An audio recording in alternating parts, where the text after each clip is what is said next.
So I wanted to ask kind of what your assessment is of the landscape across the Great Lakes region, East Africa, and even across Africa or the world, whatever level resonates for you. I mean, Uganda is in some ways not exceptional. Your story, your individuality, the movement is exceptional, and yet we see this sort of democracy needing to move into movement rather than be able to contest elections, authoritarians, validating election results that seek to give themselves legitimacy. People talk about backsliding, they talk about rising authoritarianism, but you're sort of at the front of the mind. Like, what do you see in the region, and what do you think is going to happen next with the young people? Thank you. Uganda is not a special case. This is a challenge that is in not only the Great Lakes region, but all over Africa, and it's very sad. As a matter of fact, when I escaped out of my country, many people that present themselves with a badge of Pan-Africanism criticized me so much for running to the white man's land, for running to the colonialists. I mean, that's not where our solution is. They would probably escape me to run to Kenya or Tanzania or any African country, and I would love to, But as we speak right now, the dictatorship in Uganda has and continues to export itself to many other parts of Africa. And that is the danger of dictatorship, like Martin Luther King when he said injustice everywhere, anywhere is a threat to justice everywhere. In the current times, a dictatorship anywhere is a threat to democracy everywhere, because it emboldens other dictators that it's actually possible you can do it and get away with it. I mean, back in the day, Africa was safe. The freedom fighters in Uganda, those who fought against Idi Amin, they didn't have to run to America, they just ran to Tanzania. As a matter of fact, Tanzania helped us get rid of Idi Amin. I wish we could be moving forward and not backwards. Museveni himself and our fathers that were fighting against the Obote government, they would run to Kenya because Kenya was safe. Just over a year and a half ago, Dr. Kizza Besigye, a veteran, iconic freedom fighter in Uganda, was abducted from Kenya by Ugandan security. With assistance with the Kenyan security, he was driven in a car trunk, in a car book, across the border illegally and charged in a pseudo-military court, in a kangaroo court in Uganda. Activists from Tanzania are being tortured. Those that come from Uganda and went to Kenya, there was, our brothers and sisters that went to Kenya, that went to Tanzania. Many of them got tortured for days, sexually assaulted, and men, they were sodomized. It is sad that now East Africa in particular is being reduced. The East African community is being reduced to a president's club to keep each other safe in power. It's not like the way it used to be. The longer people stay in power, is the more they get spoiled. I think when we were having a conversation earlier on, I told you that I was named after Robert Mugabe. He was a prized revolutionary. He was a great guy that people admired. Unfortunately, by the time he died, he had degenerated to a despised dictator. And over the time, it was no longer pride to share a name with him. That's why I even changed my name to Bob, because Bob was better than Robert, although it meant the same. So my point here is that the region is not from home and running much further from even the continent, because it's not safe at all, because democracy is dying, because dictators are looking out for each other and trying to squeeze life out of all those that try to empower people and try to keep the democratic candle burning. Akasuwa ka Museveni akamukwatidde mu buyinza kava America, kava Bungereza, kava mu European Union.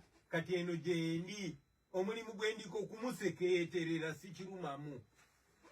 kumuvunza na kuvunza kigavumenti kye nga ntuukirira abana abasajja abamukumidde mu buyinza nga mbagamba mmwe Abamerika mmwe mututta bagamba tetubata tutya mmwe musasula omutemu atutta ate si kigamba Abamerika bokka b'e Washington abakulembeze naye n'Abamerika abatuuze nina omukisa nti ndi artist ate artist ali international ate manyiddwa so ntuukirira administration y'e Washington era gye ngenda okubeera munaku 2 Maria Kabanga naye ate ntuukirira n'Abamerika bennyini nga mbagamba mmwe ba American citizens kuba bwe balaba documentary yaffe yalabibwa million ne million z'abantu wano mu America babuuza tukole ki nga mbagamba mugambe government yammwe erekeraawo okusupportinga dictator ali e Uganda ne ba dictator mu Africa ne okusingira ddala dictator ali e Uganda mulekeraawo okuwagira Museveni atemula abantu baffe ate n'akyewaniramu mulekeraawo okuwagira Museveni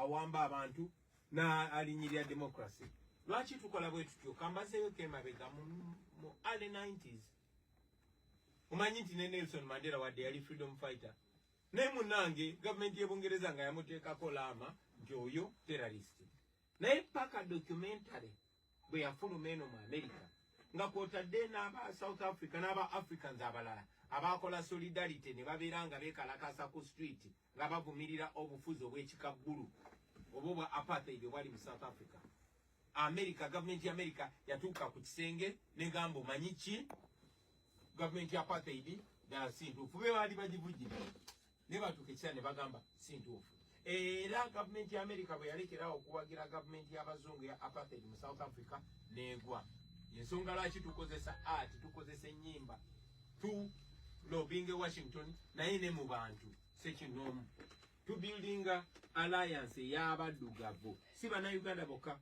naye abaddugavu mu buli state ya America eno ensonga lwaki luli nabadde California nabadde Los Angeles olwaddako nabadde San Francisco olwazeko nabadde New York kati ndi Boston enkya ngenda Washington oluddako ngende Michigan njagala kukozesa guno mukisa okutuuka buli wamu twagala Abamerika batuuke ekiseera nga tebakyasobola kwekwasa ngensi yo ne bagamba mwe batemu mwe mutta abantu singa abantu b'e Rwanda bakiyina mu biseera bya genocide oba oliawo genocide teyandibaddewo so keeka akazito ke twagala okuteeka ku gavumenti zino ezikolagana n'ekinakyemalira okusooka twagala babasaliko obuvujjirizi obwo kubanga budget yaffe ey'e Uganda eri funded mu sente ze bajja eno ze beewola nga bazeewola mu mannya gaffe mu mannya g'abaana baffe ng'omwana wo n'omuzzukulu oba oliawo omwana w'omuzzukulu wo ng'agenda ozisasula kubanga